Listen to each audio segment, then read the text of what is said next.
அதாவது ஃபரஆ ரஜுலுன் ரசூலுல்லாஹி ஸல்லல்லாஹு அலைஹி வஸல்லம் ஃபீமா யரன்னா, கனவு காண்ற ஒரு மனிதர் ரசூல் ஸல்லல்லாஹு அலைஹி வஸல்லம் அவங்கள ரசூலான காலத்தில் ஒரு மனிதர் கனவு காண்றாரு. ரசூல் ஸல்லல்லாஹு அலைஹி வஸல்லம் அவர்களை கனவு காண முடியாத நம்பிக்கையில் தான், அதுதான் சரியான கொள்கைன்னு என்ன செஞ்சுட்டு மாற்றிட்டாங்க. அது பிள்ளை. ரசூல் ஸல்லல்லாஹு அலைஹி வஸல்லம் அவர்களை கனவில் காண முடியாது, காணலாம். ரசூல் ஸல்லல்லாஹு அலைஹி வஸல்லம் அவர்களை கனவில் காணலாம் என்பது தான் அஹ்லு சுன்னாவுடைய அக்கீதா. காண முடியாதுன்றதுக்காக வைக்கப்படுகின்ற எந்த வாதங்களும், அதாவது இந்த சிந்தனை ரீதியாக அறிவியல் அந்த தர்க்க ரீதியாக வைக்கப்படுகின்ற வாதங்களை தவிர மற்றபடி ஹதீஸ் என்ன செய்யுது, அதுக்கு சார்பாகத்தான் இருக்குது. ஹதீஸ் அதுக்கு சார்பாகத்தான் இருக்குது. காண முடியாதுன்றதெல்லாம் எங்கே இல்லை. அப்படின்னா குருடன் கனவு காணலாம் போயிடும். குருடன் கனவு காணாமலாம் போயிடும். இப்போ என்ன சொல்றாங்கன்னா, கண்டா தானே கனவு காணலாம், நேரடியாக ரசூலுல்லாஹி காணவில்லை எப்படி கனவு காணலாம்? அப்போ குருடன் கனவு காண மாட்டான்னு யாராவது சொல்லலாமா? குருடன் கனவு காண மாட்டலான்னு யாராவது சொல்லலாமா? பிள்ளை. அப்படி இருந்தால் அது வாக்குக்கு நிதர்சனத்துக்கே அது முரண். கண்டாத்தான் கனவு காணலாமன்றதல்ல. கனவு விஷயத்தில் நான் சொல்லிக்கணும். கனவு என்று சொன்னால் நாங்கள் கனவை பார்த்து யோசிச்சு முடிவு எடுக்கிறதில்ல. ஒரு கனவுல செய்தி ஒன்று வருது, இதான் நம்ம பாட்டி அப்படின்னு.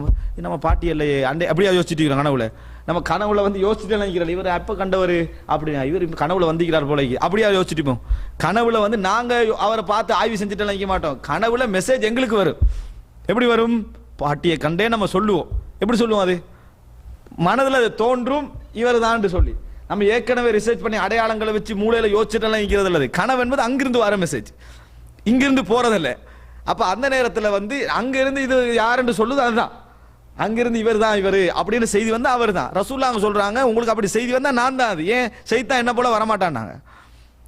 ஷைத்தான் என்னை போல வரமாட்டான். இன்ன ஷைத்தான லா யதமஸ்ஸலு பி, ஷைத்தான் என்னை போன்று வரமாட்டான் என்று ரசூல் ஸல்லல்லாஹு அலைஹி வஸல்லம் சொல்றாங்க. என்னை யார் கனவில் கண்டார் அவர் என்னையே கண்டார். என்னை யார் கனவில் கண்டாரோ அவர் என்னை நனவில் கண்டதற்கு சமம். என்னை அவர் கனவில் கண்டாரோ அவர் என்னைத்தான் கண்டார். இப்படி செய்தி வருது. 3 கிட்டத்தட்ட 9 ரிசல்ட்ல வருது. எல்லாம் ஒரே மாதிரி கருத்து. நபி அவர்களைத்தான் கண்டார்ன்றது ஒரே அறிவிப்பு. ஒரு அறிவிப்பு வஸயரானி ஃபில் யக்லா, அவர் என்னை நனவிலும் காண்பார். இந்த ஷாதான் அறிவிப்பு சஹீஹுல் புகாரில வருது. அவர் என்னை நனவிலும் காண்பார்னு ஒரு அறிவிப்பு வருது. ஆனா மற்றவங்க எல்லாரும் எப்படி அறிவிக்கிறாங்க? அவர் என்னையே கண்டார், அவர் நஜத்துல கண்டதுக்கு சமம், கண்டதுல எந்த சந்தேகமும் இல்லை, ஷைத்தான் என்னை போல வரமாட்டான் என்று வரக்கூடிய எல்லா 9-10 அறிவிப்புகளுடைய ரிசல்ட், என்னை எவர் கனவில் கண்டாரோ என்பதற்கு வரக்கூடிய ரிசல்ட்டாக வரக்கூடிய ஜவாபு ஷர்த்துடைய பதிலாக வரக்கூடிய எல்லாமே எப்படி வருது? நேரில் கண்டாரு, நேரில் கண்டதுக்கு சமம் அப்படின்னு வருது. ஒரே ஒரு அறிவிப்புல என்ன செய்யுது? என்னை நனவிலும் காண்பார். 9 விட்டாச்சு, நனவில் காண்பார தூக்கிட்டாச்சு. எது? 9 விட்டுட்டு நனவிலும் காண்பார். எனவே ரசூலுல்லாஹி கனவுல காண முடியாது. இந்த 9க்கு என்ன? இந்த 9-10 ரிசல்ட் சொல்லுது. அது என்ன? என்னை நனவிலும் காண்பார் என்ற அந்த அறிவிப்பு ஷாதான அறிவிப்பு. அப்படியே அது நம்ம நனவிலும் காண்பார் என்றதை நம்ம எடுத்தோம் என்று சொன்னால் அவருக்கு மறுமையில் காண்பார் என்ற கருத்தை தான் என்ன செய்ய வேண்டி வரும், கொடுக்க வேண்டி வரும். அதனால அது முரணாகும். மறுமையில காண்பார் என்று எல்லாரும் தான் காண போறாங்க. அதில் கனவுல கண்டவர் மட்டும் என்ன செய்ய போறதில்லை, காண போறதில்லை. எனவே அந்த செய்தி சாதன முடிவுக்கு தான் நம்ம என்ன செய்ய வேண்டி வருது, வர வேண்டி வருது. அப்ப ரசூல் ஸல்லல்லாஹு அலைஹி வஸல்லம் அவர்களை கனவுல காண்றது என்பது சாத்தியமின்மைன்றதில் இப்னு அப்பாஸ் ஒருவர் வராரு, அல்லாஹ்வின் தூதரை நான் கனவில் கண்டேன் என்றார். அப்ப சிஃப்ஹுலி எனக்கு அவரை சொல்லுங்க என்றார். சொல்றார், ரசூலுல்லாஹ் எது இருந்தது, இப்படி இருந்தது என்று சொல்லி. ஏன்னா ரசூல் ஸல்லல்லாஹு அலைஹி வஸல்லம் அவங்களை பத்தி வர்ணனை முழுமையா வந்திக்குது, முழுமையா சொல்றாங்க. சொன்ன உடனே இப்னு அப்பாஸ் சொல்றாங்க, நீங்க நேரடியாக கண்டா இதுக்கு மேல உங்களுக்கு வர்ணிக்கலான்றாரு. நீங்க நேரடியாக கண்டிருந்தீங்கன்னு சொன்னா இதற்கு மேல வர்ணிக்க இயலாது. இந்த அடிப்படையில் தான் இமாம் புகாரி என்ன செய்யறாரு, நான் சஹீஹுல் புகாரி தொகுப்பதற்கு காரணமாக நான் நபி அவர்களை கனவுல காண்றேன்.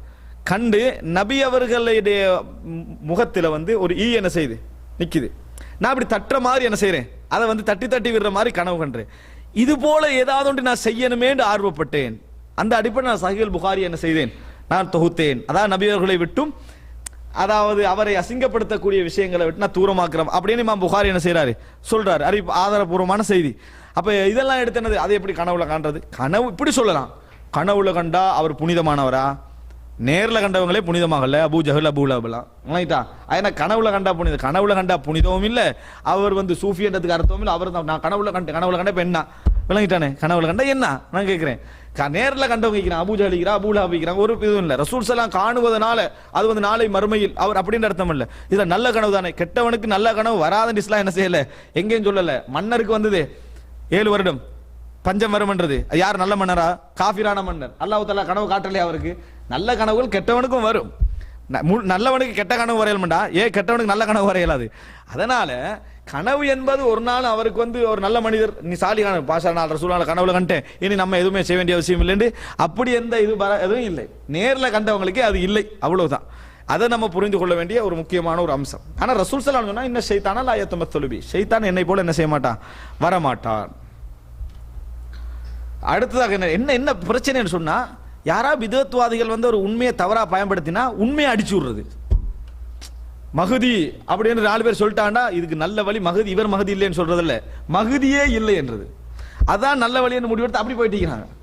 ஏன் இந்த வேலையில் போறான், அதை விட நல்லது ஜின்னே இல்லை, முடிஞ்சதே பிரச்சனை, ஏன் ஜின் பிடிச்சா ஜின்னே இல்லைன்னு முடிச்சிடுறது. இப்படி ஏதாவது அடியோட தூக்கு பார்க்கறது, இது பிள்ளை. அது மாதிரி கனவே காண முடியாது, கண்டது சரியா பிள்ளைன்னு விடுங்க, கனவே காண முடியாத பிரச்சனை முடிஞ்சது, ஏன் இந்த ஆய்வெல்லாம் அப்படி என்ற மெத்தட்ல என்ன செய்யறது, இது அணுகுமுறை தவறு. இந்த அணுகுமுறை இருக்குதே இது தவறான ஒரு அணுகுமுறை புரிஞ்சுக்கணும். இப்ப